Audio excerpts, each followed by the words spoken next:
আমি আপনাদের কাছে রমা রান্নাঘর থেকে এসেছি আর একটা নাকি রেসিপি নিয়ে। সেই রেসিপিটা হচ্ছে মাছের ঝাল।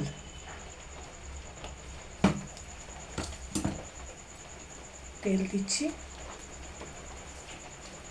তেজপাতা দিয়ে দিচ্ছি, মাছটাকে কমিয়ে দিলাম, একটু জল দিয়ে তার মধ্যে 1 চামচ কাশ্মীরি লঙ্কা, 1 চামচ জিরে গুঁড়ো, 1/2 চামচ হলুদ আর 1/2 চামচ নুন আমি পেস্ট করে এবার আস্তে করে ঢেলে দিচ্ছি।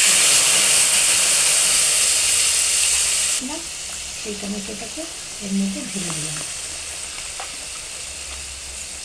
আদার রস আমি এর মধ্যে দিয়ে দিচ্ছি। চন্দ্রমুখী আলু কেটে আর পটল কেটে সেটাকে নুন হলুদ মাখিয়ে তেলে ভেজে রেখেছিলাম, সেটা এবার এর মধ্যে ঢেলে দিচ্ছি।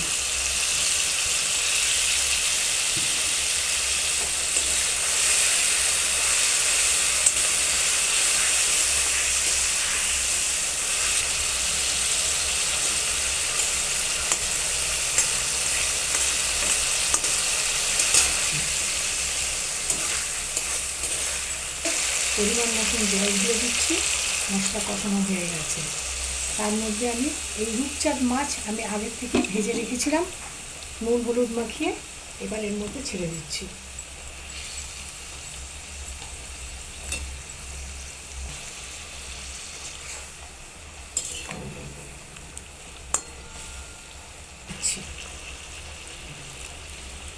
শেষ, আমি এবার গ্যাসটাকে বন্ধ করে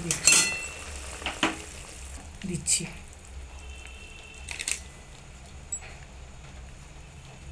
পাতাগুলি দুটো পাতা ছিঁড়ে এর মধ্যে একটু ভাপে রাখছি। যখন এটা আমি পাতাটাও তুলে ফেলবো এর থেকে, শুধু এর গন্ধটা নেবার জন্য।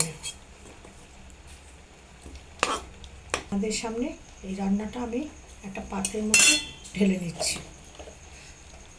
এবার এর উপরে আমি ভাজা বড়ি ছড়িয়ে দিলাম।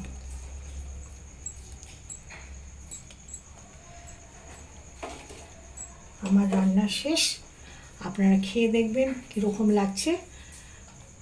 আমাকে কমেন্ট করবেন, লাইক করবেন এবং সাবস্ক্রাইব করবেন। বন্ধুরা, ধন্যবাদ।